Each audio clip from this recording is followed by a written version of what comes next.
So this is the key takeaway post, my episode titled Old School Iron versus Modern Science. And in that episode, we talked about what are some potential old school or outdated practices, what is modern science provided, but also what are some of the classics, maybe some old school practices that are still good and we should still use today. Before I dive into it, I'm not going to go into everything, of course. You should tune into the episode for it. But I just want to hit on one or two super important ones. But before I go into that, I just want to mention the fact about how important it is for all of us to maintain muscle.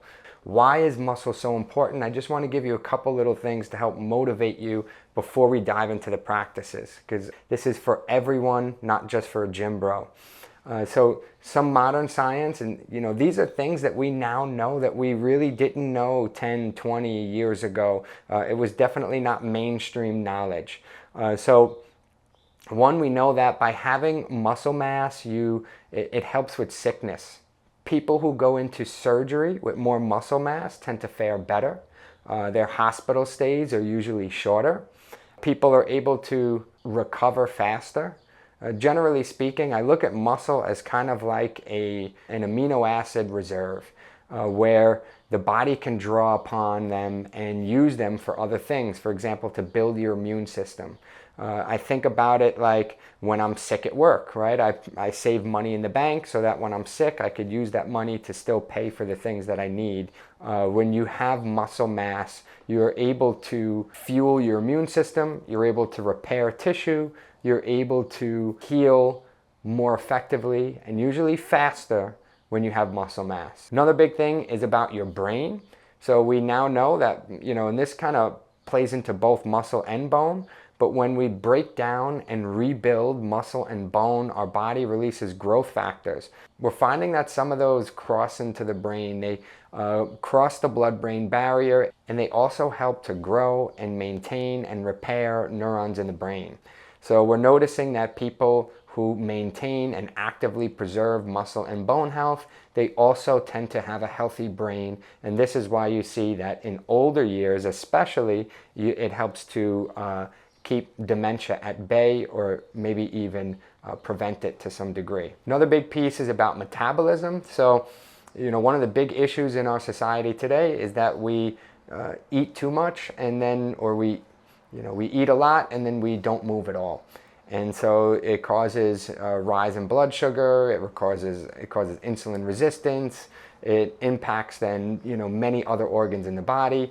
And what muscle does, Alan Argonne called it the metabolic furnace of the body. So it's active, it's alive, it's engaged. If you compare that to fat, it's not really going to require as much energy as muscle does at rest. So even when you're sitting here doing nothing, your body is almost like sucking up that glucose to some degree, or it's kind of like using it.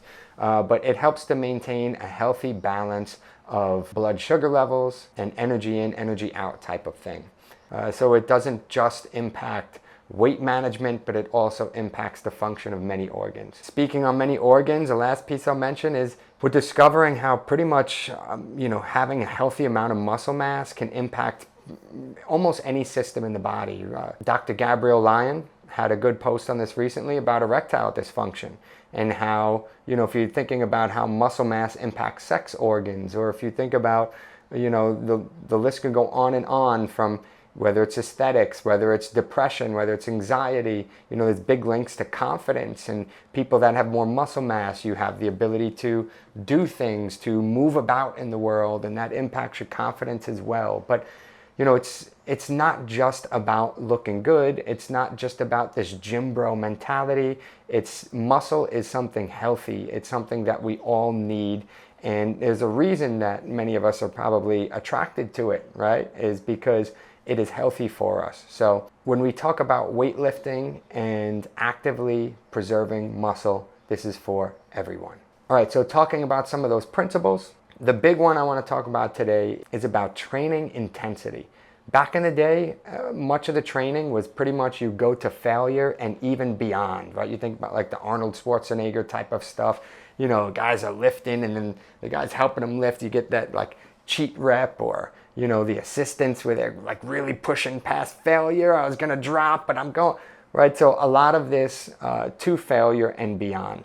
And what we've discovered is that it's a little bit healthier and better to come close to failure, to approach failure, but not always to go to it and beyond. Now, sometimes you can push to failure, and that's okay, but it shouldn't be the norm that we're always chasing.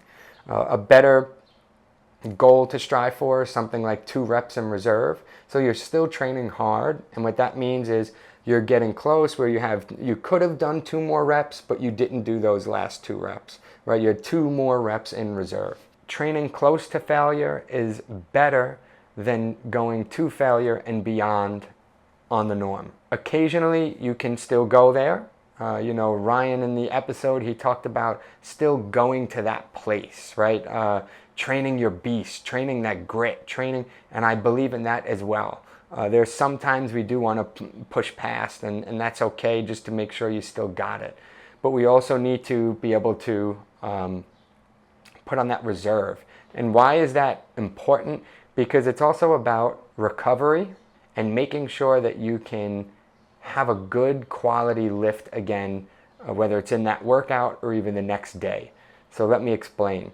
If I'm super sore, for example, like, just the other day I went rock climbing and I was actually pretty sore. It was outdoor climbing. We did it, for most of the day. Now I was supposed to lift the next day, and my lift the next day wasn't as good. Now it felt like I was working hard. It felt like I was very stressed. However, when I looked at the weight, I know how much weight I normally lift, and I felt like I was working harder than I should have for the weight that I had. So something we're noticing is that quality of your lifts seem to be a little bit more important. And in science, you could think about it, there's like 2 big components there, or there's 3 that they used to think and still play a role in building muscle. There's mechanical tension, metabolic stress, and you have muscle damage. Muscle damage and metabolic stress both, they kind of, they're both a sign that you are working hard. But fatigue doesn't always mean quality of work. So meaning, let's take 30 pounds, for example. If I normally do a 30-pound dumbbell curl, and now tomorrow I'm doing a 25-pound dumbbell curl, but the 25 pounds felt super hard because maybe I had a hard day, or I was doing other stuff and I was exhausted and I was stressed and whatever it is. So the quality of my lift wasn't as good. I didn't lift my 30 pounds that I usually do. I lifted the 25 pounds. So it seems to be that mechanical tension matters a bit more, and that quality of the weight that you're lifting seems to matter a bit more. So it's important to rest and recover and make sure that you repair in between your sets and in between your workouts, so this way you can give it a good go again. This doesn't necessarily mean that you have to lift crazy heavy weight. So I'm not talking about, every lift should be your 1 rep max. The science supports anywhere between, like, you could do 6 reps, you could do 25 reps. I mean, if you're doing 25 reps, the weight is going to be a little bit lighter, of course. When you start doing the math on these things, you'll start to see the weight might be somewhat similar. For example, if I do 3 sets of 10 reps at 10 pounds, that's 10 times 10 is 100, times 3 is 300. If I do 3 sets of 20 reps at 5 pounds, 5 times 20 is 100, times 3 is 300. So the way I organized it was different. However, the total weight that I lifted that day was actually the same. What I would prefer to do when I'm working out is think about the total weight that I lift in that session, and then think about the total weight that I lift in my week. And I kind of look at that as my ability, as my way to see if I'm lifting with good quality, and I have a lot of mechanical tension in there. And it seems to be that that's a little bit better. So if I have the opportunity to rest, for example, 90 seconds instead of 30 seconds, I'll rest a little bit longer because I know I'm probably going to be able to lift a little bit more weight, and that's better. Whereas if I rest for 30 seconds, I'll be fatigued, I'll feel like I'm working hard, but the quality and my mechanical tension might not be as high. Maybe not. You can play with these numbers and play with the sets, reps, and rest and all that stuff, and try to see what gives you a good total weight lifted in that workout. What that then also leads to is about advanced principles. So one thing we talked about were drop sets, cheat sets, all these different strategies that you could use in the gym.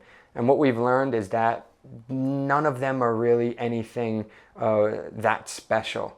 They don't fare that much better than a 3 sets of 10, for example, or the 20 reps, 3 sets of 20 reps, or any of it doesn't matter that much. What matters is, again, the quality of those lifts. It might be cool to do some advanced stuff, but they're not providing any spectacular stimulus that's the other things can't. The way I look at it nowadays, it's very similar to the way we look at burning fat. Burning fat, there are little nuances here and there, but generally speaking, it's just calories in, calories out. And we try to figure out these special, we want this one secret that we're going to figure out to make us lose more weight, but it's really just calories in, calories out. And it's the same thing in the gym. We want this perfect special routine, but there really isn't one. It's kind of just effort in, effort out. And you could also think about calories in and protein in and effort in and effort out. So, the more you're eating, the more protein you're eating, and the more mechanical tension you have and weight that you're lifting, and of course recovering and all that stuff, but you're likely going to see the greatest amount of muscle mass that you can have. We often compare ourselves to other people in the gym, but you have your genetic window. Some of us are a little more lean, some of us are a little more massy, and you kind of have to come to peace with that a bit as well. And then this idea of just copying the routine of the guy who's jacked. It's like, oh, he's got jacked arms, so if I do his arm workout, my arms will look like that. It's not it. It's going to come back to that effort piece. Brad Schoenfeld just did a nice post on this. All of his studies point back to the fact that still the most important thing is consistency, effort, and individualization. But consistency and effort, so just that I lift regularly and I lift, a good amount of weight regularly, as much and as often as possible, that's going to be your recipe for gaining muscle. I don't think muscle cares that much if, how you do it. That's why you'll see that there's many routines that help people to build muscle. It's just kind of like getting money. You can get money in a million different ways, and you're trying to stack that money, right? Now, there's other reasons for different types of movement, whether it's dance, outdoor pursuits, going on a hike, whatever it is. There's things that impact my brain, my motivation. They impact other areas of my body in certain ways. So I still want to do those other kinds of movement for different reasons. But when it comes to muscle building, again, it's really don't matter that much. There's many routines that are going to work, and you want a lot of mechanical tension. You want a lot of weight lifted in a session and within a week, and you want to be able to do that consistently over time. In a very indirect way, that still touches on many of the things we talked about in the episode. The big piece about training intensity and not always needing to go to failure and beyond. And then also this idea of advanced principles aren't necessarily superior. And the real thing that we need is consistency, effort, mechanical tension, quality of weight lifted over time.